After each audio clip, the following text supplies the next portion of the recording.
بسم اللہ الرحمن الرحیم، میں ہوں سید نوید عالم اور آپ دیکھ رہے ہیں میرا یوٹیوب اور Facebook channel food history and discovery. جی ناظرین، جو میرا آج کا ٹاپک ہے وہ ہے نرگسی کوفتے۔ آپ کو یہ جان کے بہت حیرانگی ہوگی کہ اس کی شروعات کب سے اور کہاں سے ہوئی۔ جی ناظرین، یہ تو بات ہے 1738ویں صدی کی، جب اسکاٹ لینڈ کے ایک گاؤں کے اندر ایک کسان اپنا کام ختم کر کے جب اپنے گھر پہنچا تو اس کی بیوی گھر پہ موجود نہیں تھی۔ بھوک اس کو بہت لگی ہوئی تھی اور گھر میں کوئی چیز دستیاب بھی نہیں تھی، تو اس کی نظر انڈوں پہ اور قیمے پہ پڑی۔ تو کھانا پکانا وہ جانتا نہیں تھا، تو اس نے کیا کیا، انڈے کو ابالنا شروع کر دیا۔ انڈے ابالنے کے دوران اس کے ذہن میں خیال آیا کہ کیوں نہ انڈے کو اوپر قیمے کو لپیٹ کے فرائی کیا جائے اور کھا لیا جائے۔ اور اسی طرح اس نے انڈا ابالنے کے بعد اس کے اوپر قیمہ چڑھا دیا، قیمے کو لپیٹ دیا اور فرائی کر کے کھا لیا۔ کھانے کے بعد اس کو بہت مزہ آیا۔ جب وہ دوسرے دن اپنے کام پر گیا تو اس نے اپنے دوسرے لوگوں سے بھی اس بات کا ذکر کیا، تو اس طرح دوسرے لوگوں نے بھی اپنے گھروں میں جا کے اسی طریقے سے انڈے کو بنا کے کھایا اور بہت پسند کیا۔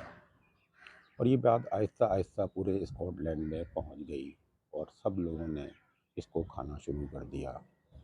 بات یہیں پہ نہ ختم ہوئی، بلکہ اس کا چرچا انگلینڈ میں اور آئرلینڈ میں بھی ہو گیا اور وہاں کے لوگوں نے بھی اس کو اپنے گھروں میں کھانا شروع کر دیا۔ اور یوں ناظرین، اس کا نام اسکاٹش ایگ یعنی کہ اسکاٹ لینڈ کے انڈے پڑ گئے۔ بات ابھی بھی یہاں نہ رکی اور اس کی گونج امریکہ تک پہنچ گئی۔ یہ بات ہے اس وقت کی، جب ایک امریکہ میں ایک ریسٹورنٹ تھا جس کے مالکان ایک میاں بیوی تھے۔ انہوں نے اپنے شیف سے ایک دفعہ فرمائش کی کہ ہمارے مینو میں کسی چیز کا مزید اضافہ کیا جائے۔ اب کیونکہ اس شیف کا تعلق اسکاٹ لینڈ سے تھا اور وہ بخوبی اسکاٹش ایگ سے واقف تھا، بنانا جانتا تھا، تو اس نے ان کے مینو کے اندر اسکاٹش ایگ کا اضافہ کر دیا اور کسٹمرز کو اپنے پیش کیا۔ جب لوگوں نے وہاں پہ اس کو کھایا تو بہت پسند فرمایا اور یوں یہ بات پورے امریکہ میں پھیل گئی اور وہاں کے لوگوں نے اس کو استعمال کرنا شروع کر دیا۔ اب ہم بات کرتے ہیں کہ یہ ہندوستان میں نرگسی کوفتے کیسے بنا۔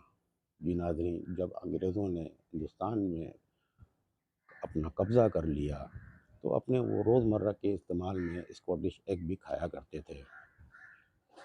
ایک دفعہ کا ذکر ہے کہ جب انگریزوں نے وہاں کے مقامی لوگوں کو یعنی کہ ہندوستان کے لوگوں کو اپنے گھر میں مدعو کیا، کھانے پہ بلایا، تو دسترخوان میں دیگر ایشیا کی طرح اسکاٹش ایگ بھی رکھے ہوئے تھے۔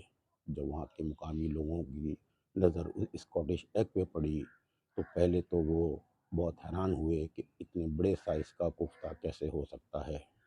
جب انہی میں سے ایک شخص نے اس کوفتے کو اپنے طرف بڑھایا اور اس کو بیچ میں سے دو ٹکڑے کیے تو اس کے منہ سے اچانک نکلا، یہ تو نرگسی پھول کی طرح دکھتا ہے۔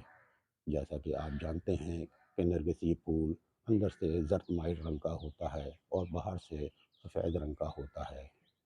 تو اسی وقت ان سب لوگوں نے اس کا نام نرگسی کوفتے رکھ دیا اور بعد میں اسی نرگسی کوفتے کے اندر گریوی کا اضافہ کیا اور یہ بات بڑھتے بڑھتے پورے ہندوستان میں پہنچ گئی اور اسی طرح یہ ڈش نرگسی کوفتے کے نام سے مشہور ہو گئی۔